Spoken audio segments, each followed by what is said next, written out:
Kasus perampokan di sebuah rumah wilayah Menteng, Jakarta Pusat, pada Selasa, 16 Juni 2026, ternyata tak pernah terjadi.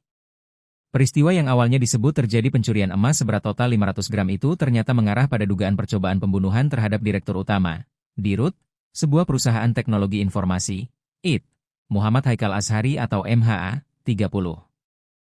Polisi mengungkap perempuan berinisial UPS, 31.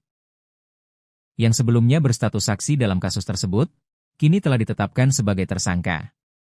Korban dan pelaku diketahui merupakan rekan kerja di perusahaan yang bergerak di bidang IT. MH menjabat sebagai Direktur Utama, sedangkan UPS merupakan komisaris perusahaan tersebut. Kasat Reskrim Polres Metro Jakarta Pusat AKBP Robi Heri Saputra mengatakan, kasus ini bermula dari laporan yang diterima Polsek Metro Menteng pada Selasa, 16 Juni 2026, sekitar pukul 16 waktu Indonesia Barat. Saat itu, UPS mengaku ada 2 orang masuk rumahnya melalui rooftop dan menyekap MH.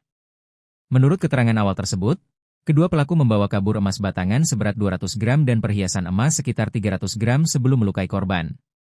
Namun, dalam proses penyelidikan, polisi menemukan sejumlah ketidaksesuaian antara keterangan UPS, barang bukti, dan hasil pemeriksaan saksi lainnya.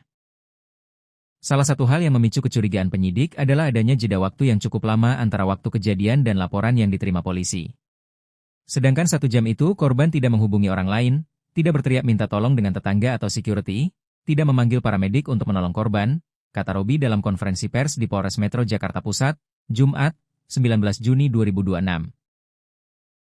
Dia menjelaskan, peristiwa yang menyebabkan MH mengalami luka cukup parah tersebut diperkirakan terjadi pada pukul 11.30 WIB hingga pukul 12.30 waktu Indonesia Barat.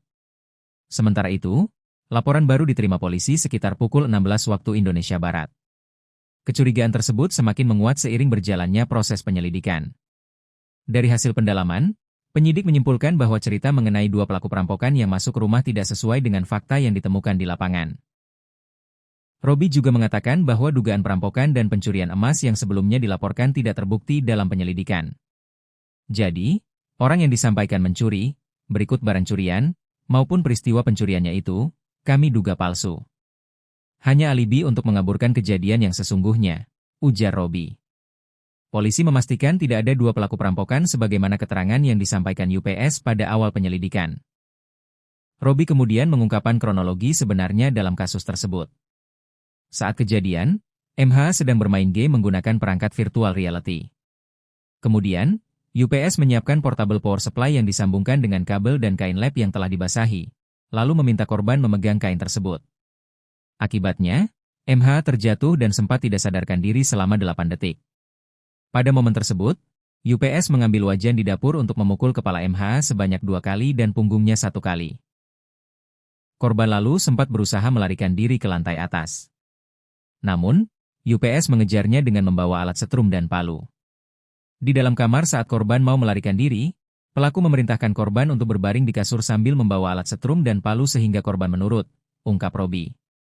Setelah itu, pelaku mengambil tabung nitrogen dan meminta korban menghirup gas tersebut selama sekitar 10 menit. Namun karena ragu dengan efektivitas metode tersebut, pelaku kemudian menjatuhkan atau memukul tabung nitrogen ke kepala korban sebanyak 2 kali yang mengakibatkan luka serius dan pendarahan di bagian kepala, kata dia. Pelaku kemudian turun lagi mengambil pisau dapur dan kemudian melakukan penusukan ke bagian kepala, terus kemudian punggung dan leher korban, lanjut Robi. Akibat kejadian tersebut, korban mengalami luka serius di kepala, leher, dada, dan pinggang. Sementara itu, kepada penyidik, UPS mengaku motif perbuatannya dilatar belakangi rasa kesal dan dendam terhadap korban. Jadi maksudnya adalah karena pelaku kesal kepada korban yang sudah dipendam sejak lama karena korban selama bekerja bersama dinilai bekerjanya lambat dan suka berkata yang membuat pelaku sakit hati, tutur dia.